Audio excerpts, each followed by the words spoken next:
Hello and welcome back to Wrestling in Mom's Basement. This is the Royal Rumble 2018 review. Of course, I'm Patrick Young, this to my right. Thankfully, with my experiences today, it doesn't smell like pee. Joe Bonito. It's a weird one, but I'll actually tell the story. I was actually taking the subway for work, and there was a homeless guy sitting like in the middle of the train and smelled terribly of pee. So I'm very thankful you don't smell like urine. Thank you. But I could tell that story. Isaiah, our friend, told me yesterday on Thursday. He was walking, or Wednesday it was, on Chestnut Street in Center City. If you're from Philly. Yes.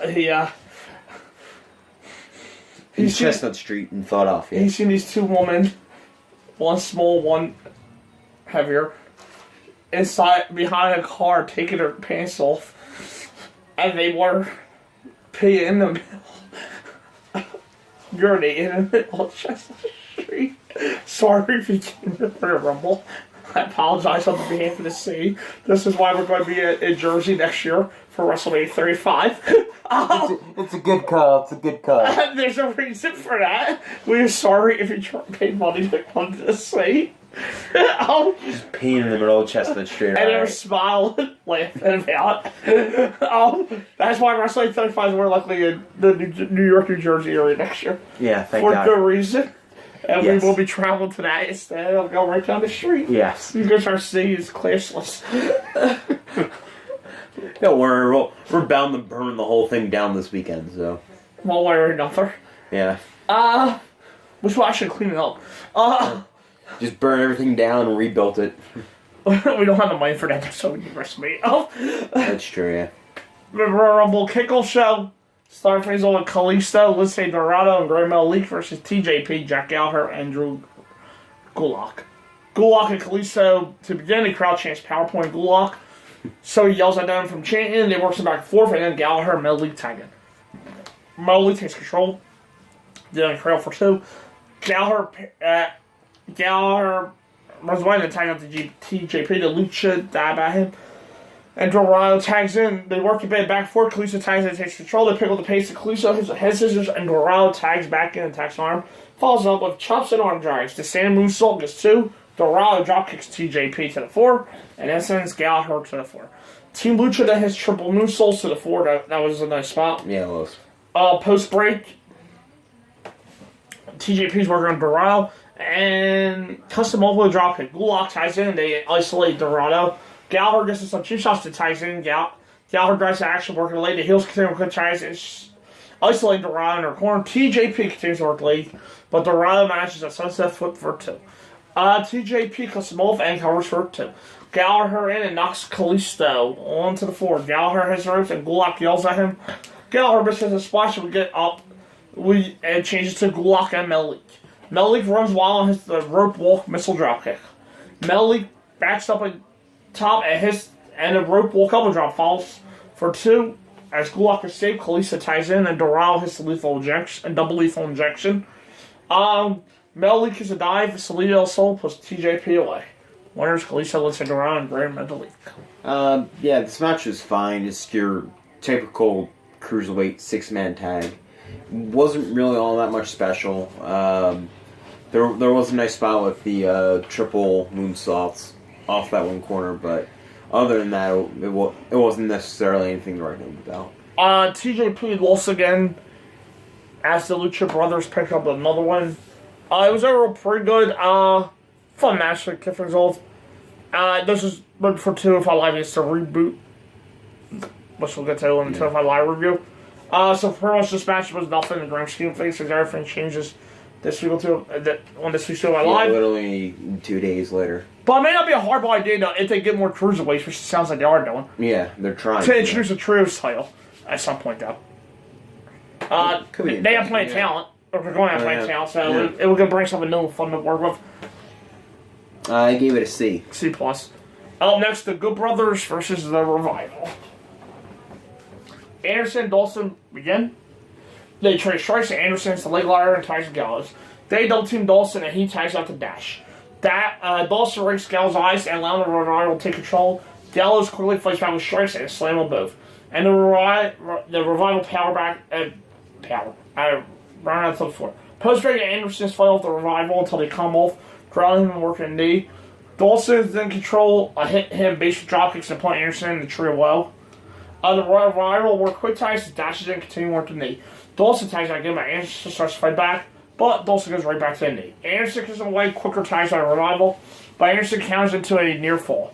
But the tie is cut off. Anderson kicks Dawson to the floor and gets the tie to Gallows. He runs while hitting the big boot, runs splash, and ties in Anderson. The match killer's called, but Anderson hits a spinebuster for 2. Gallows is up to the floor and just posts it.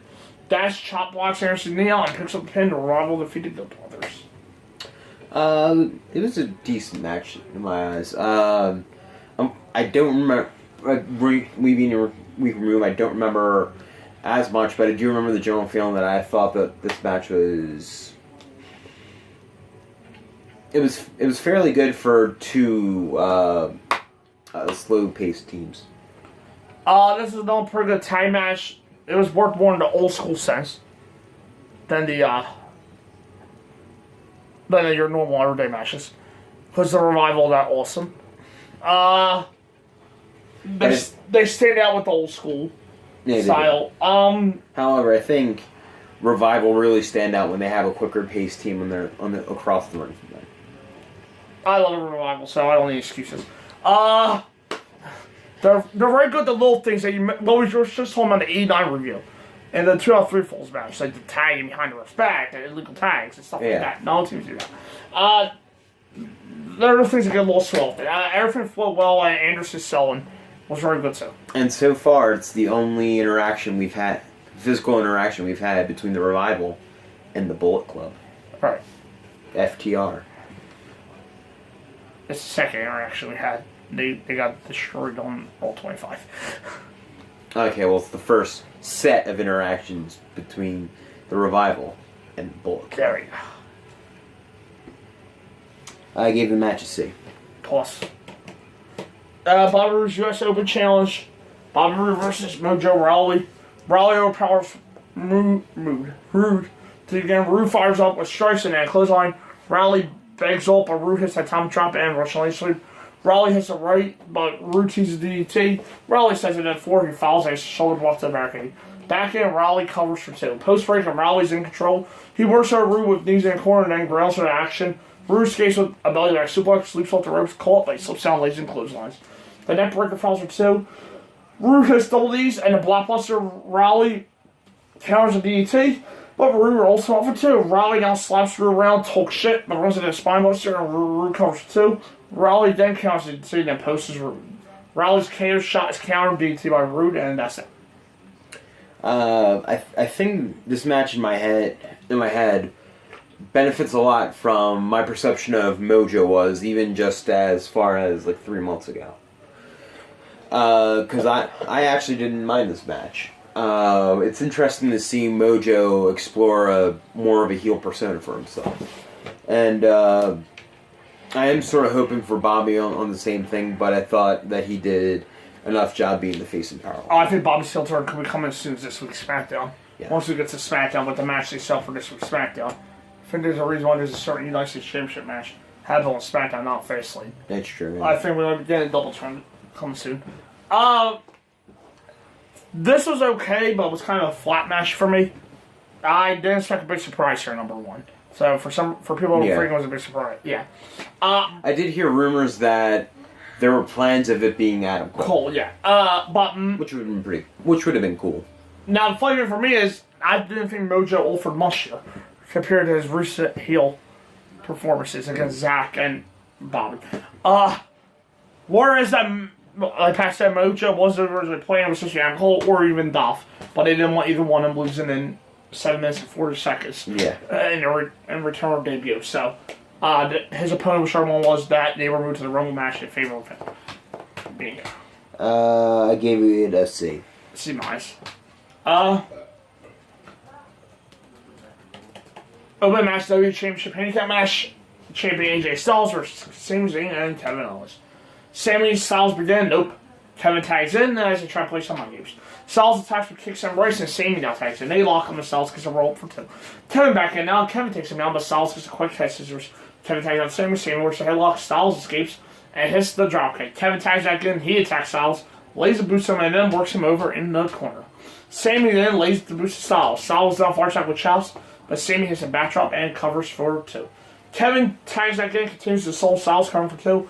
They work to the floor, and Kevin slams Styles to the barricade, and then back in, covers for 2. Sammy back in, lays race to Styles. Styles starts back, but Kevin tags in, cuts them both. Styles starts to foil both, but Kevin cuts them both with a face first electric cheer drop for 2. Kevin works his side headlock, thrown in action. Kevin missed the cannonball and tags to Sammy. He's favoring the leg he injured on the SmackDown previously. Styles has Sammy work up top, and Styles hits the Rana. Kevin tags in, Pele by Styles. Styles now hits the eyeside DDT for 2. Yes, Sammy, one of our people in WWE actually know how to take the outside DDT. Yeah. Kevin, he actually falls with AJ. AJ doesn't have to stand and do a reverse DDT. No, Kevin back. No, that's the point. AJ has to land and then do it. No.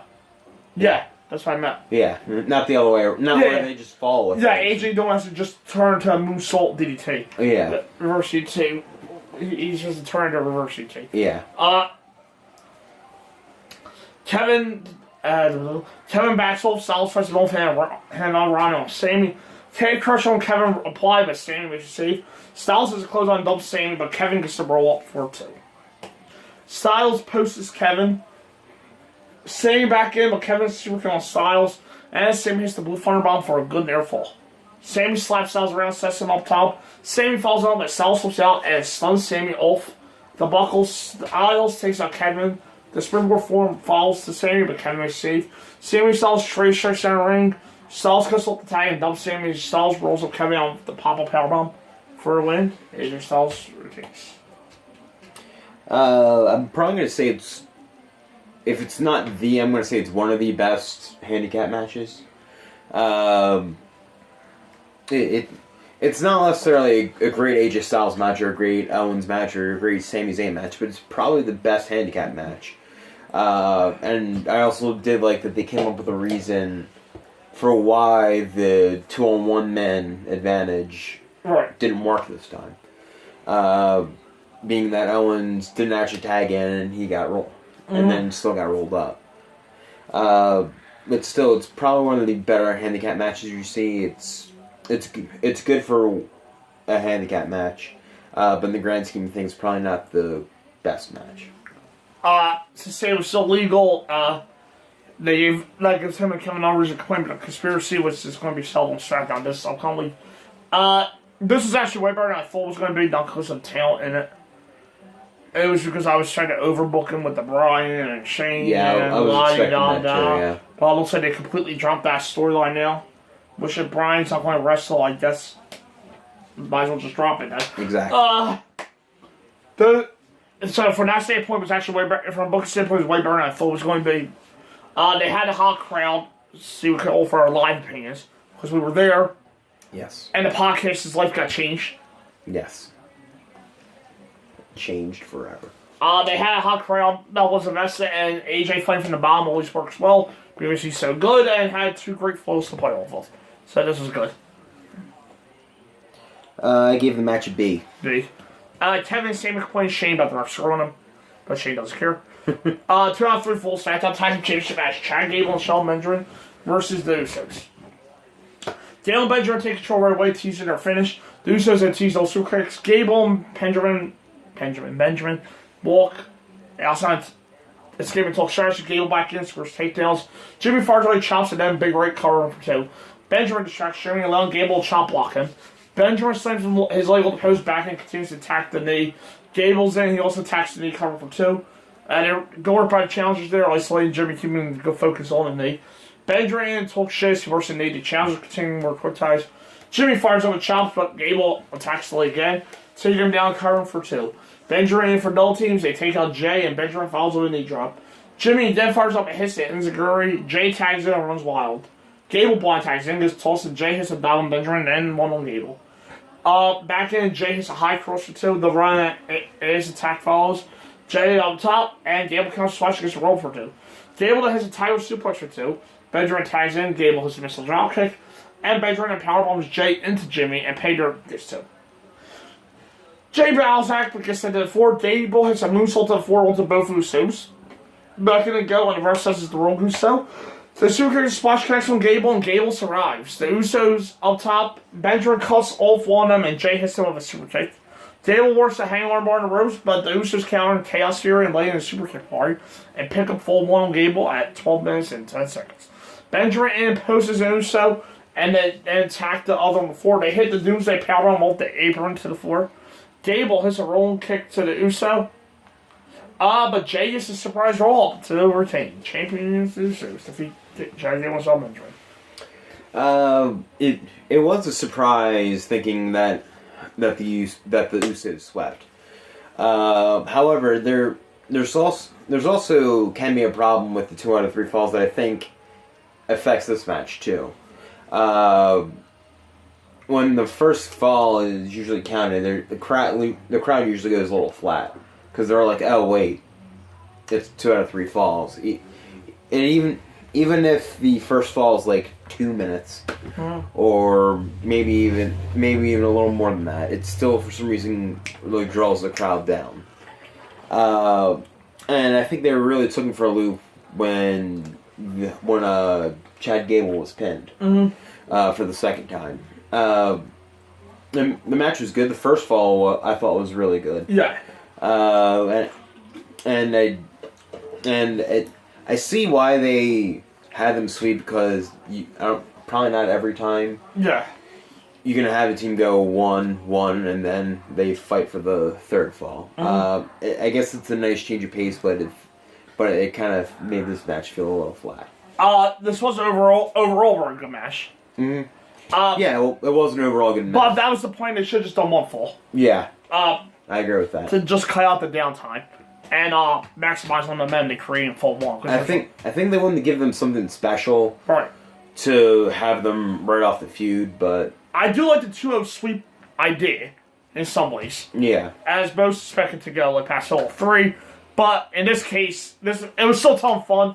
But it was more like the finish itself was a little flat. The way he did it wasn't like a decision. It was just like kind of out of nowhere. Yeah, especially for the Usos over the last year. Yeah. You expect like the crowd just on their feet screaming their heads off. Right. Which they were doing for the first fall. Right. Yeah.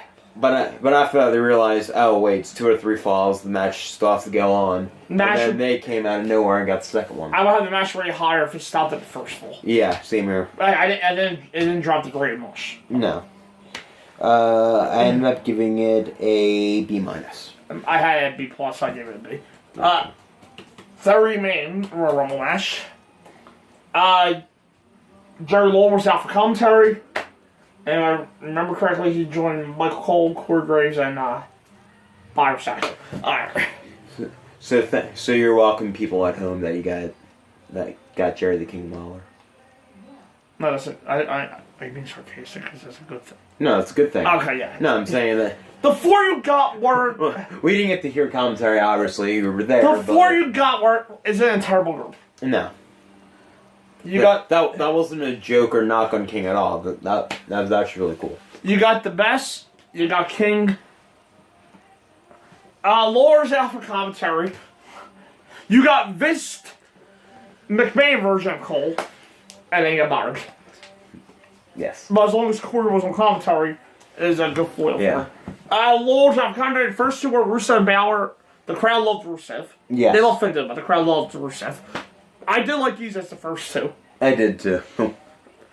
By the way, I'm going to go in and out of the review here a lot for the 2 Rumble matches. So yeah. For my own personal page as we go along, so bear with us. Rusev looked to eliminate Balor and Balor first of all. Rusev takes the ground, lays and elbows. If you want to call it at any time, just let me know. Okay. Balor fights second and dropkick. Number 3 is Rhino. Rhino attacks Rusev. The trade strikes, and Rhino hits a belly to belly on Rusev and Balor.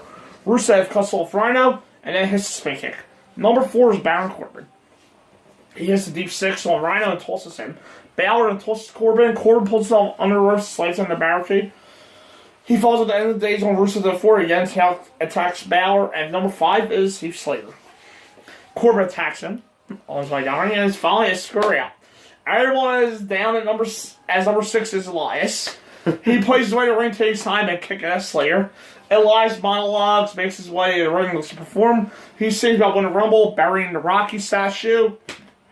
And number 7 is NXT champion Andrade Cien Almas. Didn't expect him. He attacks Slayer, hits the ring. He attacks Elias, his corner knees by Elias, hits on DT, and follows a big lariat. Number 8 is Bray Wyatt. Slayer, Rusev, Balor were still down before. He attacks Slayer, who still has a main ring. Balor cuts him off. But it's taking out a clothesline. Wyatt, Rusev, Almas, and the finish chant. I believe the finish chant Rusev Day still at this point. Yeah. Wyatt keeps Rusev on the floor. Number 9 is Big E. He helps Slayer to the seat and feeds him pancakes. Big E attacks Wyatt, but Rusev lays him out with a high kick. Everyone but Slayer rolls down. Number 10 is Ty Dillinger. Nope. Kevin and Sammy are kicking his ass backstage. Sammy out takes place and meets his way to ring. He takes out Slayer and joins the fray. We get some elimination teasers at number 11 is Sheamus. He makes it into the ring and eliminates Sheamus right away. Go Heath. Wyatt wants to out with his sister Abigail, and that was, by the way, a really awesome running joke in the Rumble in the beginning. With Heath. Yeah. Then Wyatt whipped him out with sister Abigail and tossed him. It wasn't a happy Rusev Day for Heath. No. Balor fights elimination. Number 12 is Woods. He attacks Wyatt as the brawl continues. They double team Sammy and then Elias. They try to toss Elias, but Elias doesn't apron. By the way, the crowd was on their feet for like every entrance Yeah, just about. In both Rumbles. We had to sit down a few times just because we were standing. I bring out number 9 because this is one of the times you sat down. But Elias doesn't apron. Rusev beat Brawl. Number 13 is Cruz. Cruz attacks Wyatt as the reign and brawl continues. Number 14, the curse number of recent years, of the Rumble in history, is Nakamura. He is saying brawl right away. Nakamura works their Elias in the corner. It's also a number that has not actually won before. Oh, I think. No, you're wrong. They won this year. Before this year. But won this year. Before this year. By the way, Nakamura was in history. The first Japanese wrestler to ever win the Royal Rumble. That only lasted like 2 hours. As the only one, yes. Yeah. He's the first. Now we have to. No, there's 2. Him and Sabre right away. Nakamura was Elias. Lay in when these strikes. Nakamura then tosses Sammy. Number 15, Cesaro. He immediately kills guys with his uppercuts. Cruz is always tossed, but he saves himself.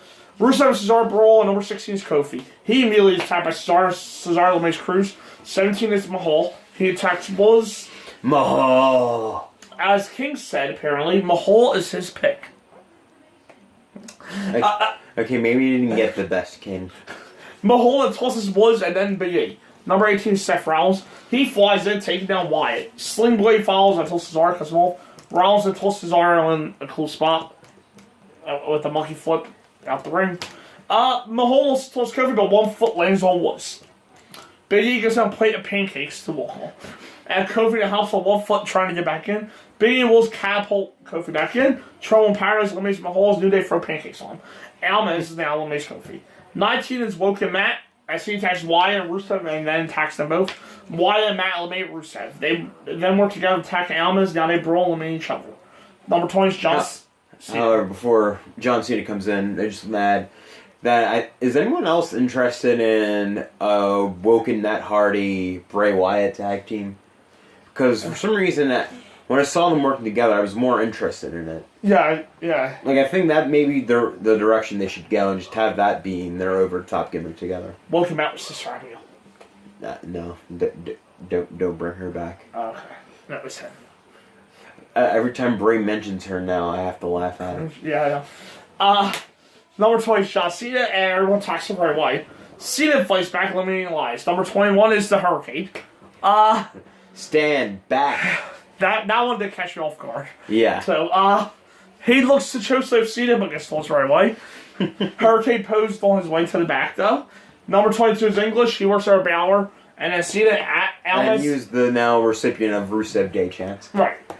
Almas is still hanging, though. He's still hanging tough. Number 23 is Adam Cole Bebe. His ribs are taped up, so like previous match with Black.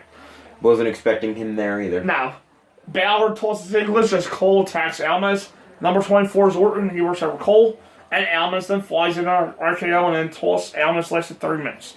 Third longest of the Rumble. Number 25 is Titus. Sat down. The brawl continues, and Titus attacks Cena. He tries to toss Cole, but Nakamura cuts him off. Orton is seeing trade strikes, and number 26 is The Miz. We still back up. Miz rushes the ring and runs wild on Cena. Rollins laying it kicks. Miz then hits Cena with the skull crush finale. Rollins cuts him off, and number 27 is Rey Mysterio. Definitely didn't expect him. No, and there was no baggy pants for Ray. That shirt top he wore. No. The last one. Ray was looking jacked. Yeah, too. Ray looked in great shape. Ray ran wild, literally, and eliminated Cole. The C-Set time, the Miz followed, and then 619. Adam, not Michael. Yeah. Number 28 is Reigns. Reigns runs wild with punches roll. He now targets Miz and attacks, and the crowd hates it. Reigns tosses Titus, thank God. He now targets Miz and again. Dallas has to save Miz, but they get taken out. Reigns and Rollins work together and powerbomb Miz onto his troops to the floor. Reigns then tosses Rollins. The big dog is a big dick. Number 29 is Goldust. He works over Orton and looks to toss him, but Orton hands on, and Goldust now works over Cena, and yes, I said that. He worked over Orton and Cena. And number 30 is Dolph Ziggler. He attacks Cena right away and hits Cena with a super kick. Goldust cuts him off, but then gets eliminated. Nakamura counters the super kick, and Balor eliminates Ziggler. We're down to Balor, Nakamura, Reigns, Wright, Orton, and Cena. However, I'm not sure why they brought back Dolph for that. Right. That is a little confusing to me. The final 6 will face off. Ruthless Aggression versus the Modern Era. And then we had a big brawl. Ray hits Reigns with 619. Orton has Nakamura on RKO. Reigns tosses Orton, by the way. Ray hit the West Coast Pop in this match. Not the splash up the rope, just to clarify. Yeah, he did. Ray tosses Orton, and Ray looks for 619's all in Cena. Reigns to follow, but Balor tosses Ray to heat. Down to Ray, Cena, Balor, Nakamura. They all stand off, and at this point, the crowd's behind Nakamura and then Finn. They all brawl and work down to Cena and Reigns stand off to "You both suck" chants. Nakamura and Balor attack, and then Nakamura work on Balor, but Balor fights back. They work back and forth, and I Cena clotheslines Nakamura. He and Reigns brawl. Reigns sets Cena up, and Cena counts through and punt for the pro bomb. Balor hits the slim blade and the shotgun drop kick on Cena. Nakamura tosses him off because Sasha's counted by Balor double stop, and Cena tosses Balor after 57 minutes, making Balor the Iron Man of the show's Royal Rumble. Cena and Reigns beat down Nakamura, and then Cena starts working on Reigns. The final shove follows, but Reigns now has a Superman punch. Cena counts the spear, hits the AA, but Nakamura attacks. Cena looks for elimination, and Nakamura fights back and eliminates Big John. Nakamura calls on Reigns, and a trade strikes there in the ring. Reigns cuts him off with the Superman punch. Nakamura saves himself an elimination. Nakamura catches Reigns with a kick, and then locking the hanging triangle over the ropes. I was right there. I was right there. That's where Roman tossed him. Yeah. I was trying to figure out what the hell is Nakamura doing. Reigns powers him up, and hits a power on back into the ring. Reigns now sets the spear, is countered by a knee and kick. Neil off the ropes by Nakamura. Reigns cuts off the Kinshasa with the spear. Reigns now looks towards Nakamura, and Nakamura counters and hits the run kick, and now eliminates Reigns for the win. And thank God it was Nakamura. The last, the final 6 of the match I thought was really awesome. I think WWE played their cards right with Cena and Roman if they wanted to get Nakamura over. And especially Philly popped huge. It's probably one of the loudest I've actually heard from that building. Yeah. But yeah, I thought this was a really great Rumble that you can add to your nice little Rumble match collections that you watch every January now. This was an excellent Rumble match. Not only one of the best in recent years, it was the best since 2010. Yeah. But possibly in the top 5 of all time. Mm-hmm. I'm not even saying that because they booked it right away, right? I mean, the whole way was set up. It was possibly in the top 5 of all time. Yeah. Now I've got to go back and look, but Vince, Jim Noble, and Michael Hayes and Pat Patterson laid it out this year. They all did a great job with that. The Slayer stuff, that was fun. Alma's got to go run. Adam Cole got to lace with the big stars at the end. Finn got the Iron Man, and Ray was a spectacular surprise. He looks in great shape, and if he's in for a run, I want to see him versus AJ. Yeah. Okay, match. according to it's either an Instagram or Twitter post from Ray, he's very into it too. So I thought the booking like Pat said to get to the final 6, Baylor Nakamura's ring styles. Mysterio, Cena, Orton.